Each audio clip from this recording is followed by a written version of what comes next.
Astig siya kapag iniikot.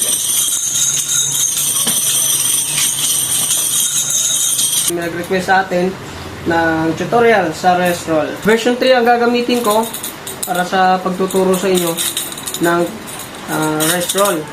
Ayun o, hindi siya nalalaglag kasi may lock yan. Pero pag ginanyan mo siya, mayroong tinatawag na rest roll dito sa front.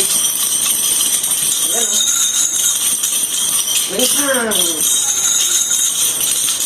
Meron naman dito sa side. Umpisa na natin turo sa inyo kung paano gawin pagpaikot sa kamay. So, una nyo gagawin ay yung dito lang muna. Oh.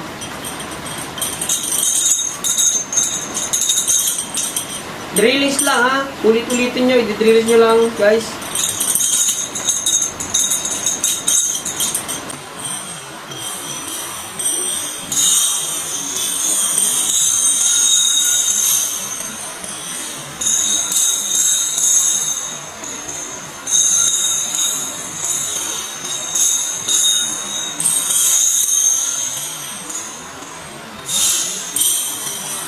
Yan. Sasabayin nyo ang spin ng tsako. Okay, para mas malinaw sa inyo, basic niyan, sanay na kayo dito kasi. Diba? Sanay na kayo. Ang basic nito, o ang basic naman ng papunta rito, yan, kung paano magawa yan, ay ito lang. Una, salo. Paikutin nyo yan. Hinto. Ulit lang. Ikot. Salo. Paikutin nyo lang muna. Ang purpose kasi niyan, matansya nyo ang pagsalo nyo dito. Kasi yung iba, sa kadena nila nakukuha. So, para hindi mo siya makuha sa kadena, ang sekreto naman yan, patitihayain mo yung kamay mo. So, ang tamang pagpaikot niyan, hindi yung nandito lang yung kamay mo.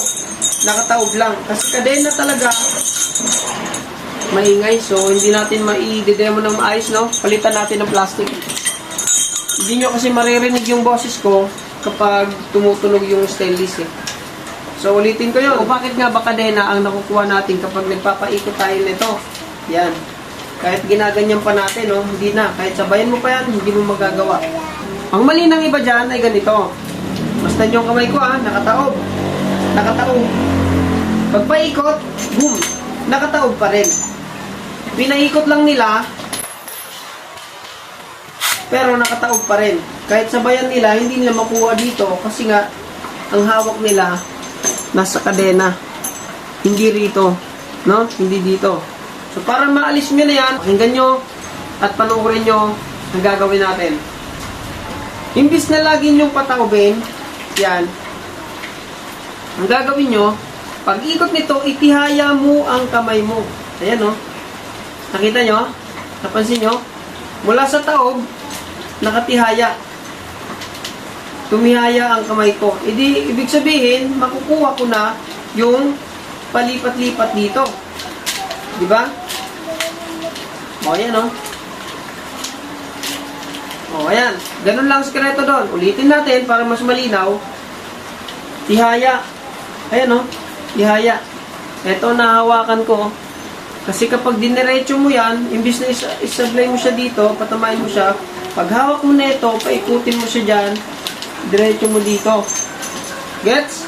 Ulitin natin para mas malinaw. Sa rest roll to, ha? Dito ang tamang hawak sa rest roll, ha? Pag magre-rest roll kayo, isang daliri lang yung pagitan. Okay? Ayan, o.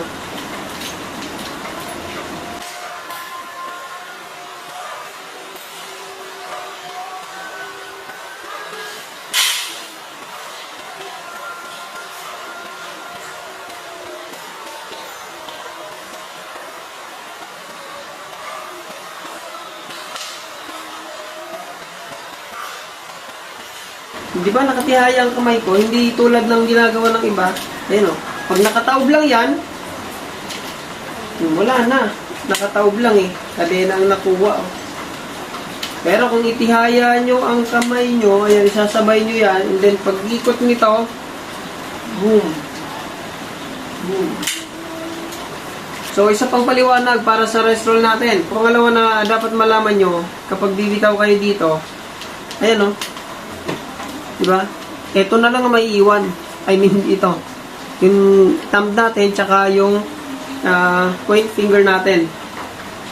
Ayan na lang. Dito pa lang, bumibitaw na yung tatlo. Bumitaw na yan. Dito pa lang, bitaw na yan. Yun yung sekreto, hindi pwedeng dito ka bibitaw. O ayun, maalangan ka, di ba? Pag ganyan mo, dito ka bibitaw, mababagalan ka yan, and then hindi mo maabutan yung ikot ng nunchuck ko. So, ang gagawin mo, pag swing mo nito, swing, and then bitaw agad. Ito, yung tatlo nakabitaw na, kasi para maganyan mo na ang isang stick. Okay?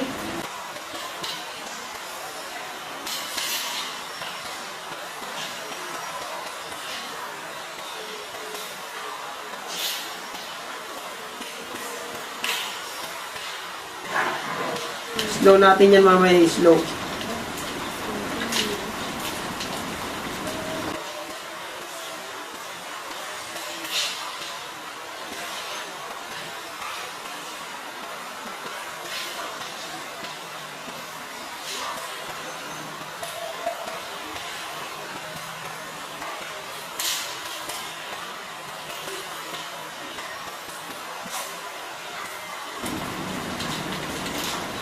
Mabilisan natin.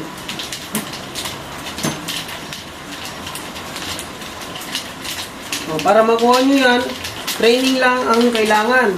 Okay, dito naman tayo sa... Ito kasi ang isa pang rest roll natin sa front. Na kung saan, pwede mo siyang ilipat-lipat dito sa kabilang kamay. Ayan o. Front kasi yan. Kaya pwede mong ilipat yan. Pero, ito kasi sa side yun yung dito. Diba? Nakita nyo kanina sa side. Side naman to. So, sa front natin, same lang. Kung anong ginawa mo dito, sa side, yun din ang gagawin mo sa front. Pag gagaling mo dito, ayan and then, slow motion ko naman to pag inainit ko para mas maintindihan nyo. Ayan, ulitin natin.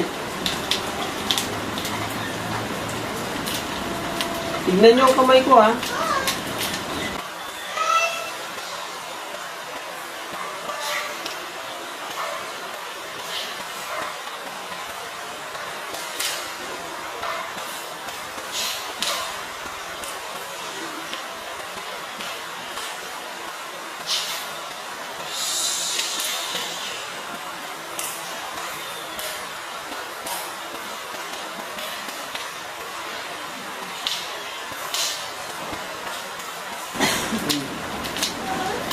Okay, di ba? Dito ka naman gumagawa. Kanina, dito, palikod, palikod, paharap, palikod, paharap. Ngayon dito, puro sa harap. Sumisigway ka lang ng ganyan. Okay, ulitin natin. Pwede mo na siyang ilipat-lipat sa kabilang kamay mo.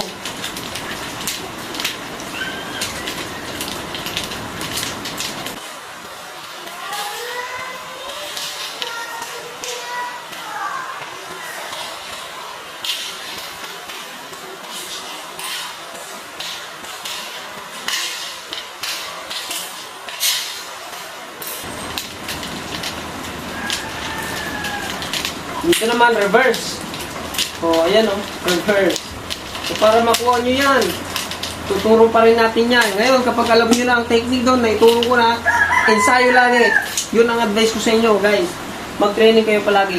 Alam nyo na dito, kung anong ginawa nyo dito, kung anong ginawa ng kamay nyo dito, yun lang din ang gagawin nyo dito sa front. Titihaya palagi, tatandaan nyo, titihaya palagi. Magkagaling sa front, itataas natin yan. Ayun reverse naman, pataas. Pwede nyo ibaba lang isang kamay. Pwede naman na dito sa gilid. Para prepare siya, pag ginawa ka nyo dito, naka-prepare kayo. Okay, ang basic niyan, ito ang paghawak. Pwedeng ganyan, pwedeng ganyan. Huwag lang dito. Kailangan pag freestyle kayo, or kapag nagre-rest roll tayo, dito ang hawak, kahit isang daliri ang lumagpas. Isang sukat lang ng daliri. Pag ganyan hindi ganyan Pag ganyan. Okay, so ito. Una ang gagawin nyo ay palusutin nyo muna dito. Yan. Slow natin to.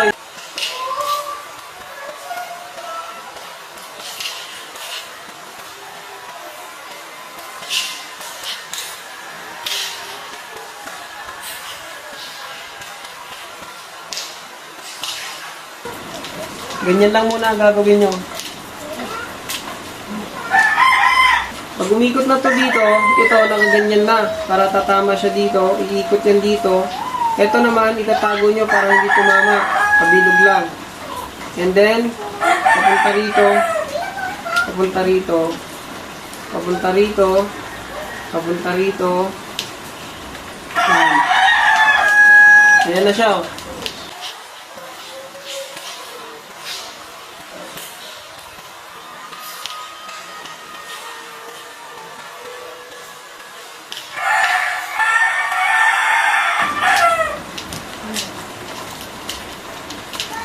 Yun yung i-drillis nyo, ha? Ito yun.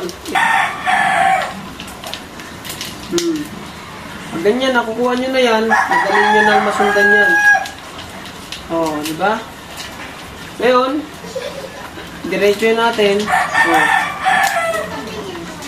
Okay? Ulit natin, ulit. Nakukuha nyo na. Try nyo lang i-diretso. Ito lang, oh. Ikot. Reverse yan, ha. Pataas ang swing, ha. Ulit. Yan lang. Ngayon, kapag sanay na, kaya nang mag-ano nito, kaya nyo nang kontrolin.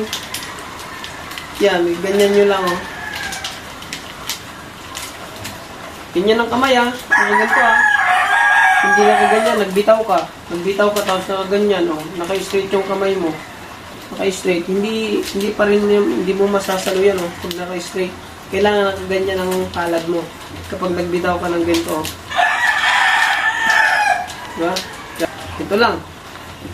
Nakuha mo na dito. Bitaw. Ayan o, nakatihaya. Kuha mo dito. Bitaw. Yan. Basta, okay na yun. Okay na yun. Yun na yung binigay ko sa inyo. Ito na yung pinaka-technique dyan, pinaka-sekreto. Trainingin nyo na lang or practicing nyo na lang palagi para sa kasanayan ng inyong mga kamay. So, yun. Hanggang dito na lang yung video natin at salamat sa comment mo. Idol, no? At sana nakafollow ka sa akin para makita mo to. Okay, at para na rin sa inyo ng mga nakakapanood pa na hindi pa marunong sa o hindi pa alam yung press roll. So, para sa inyong video na to, hindi pa kayo nakafollow, i-follow nyo na ako para sa mga susunod pa nating tutorial at sa mga ina-upload nating nunchako na inibenta natin dito sa TikToks. So, hanggang dito na lang ang video natin. Thank you for watching, guys.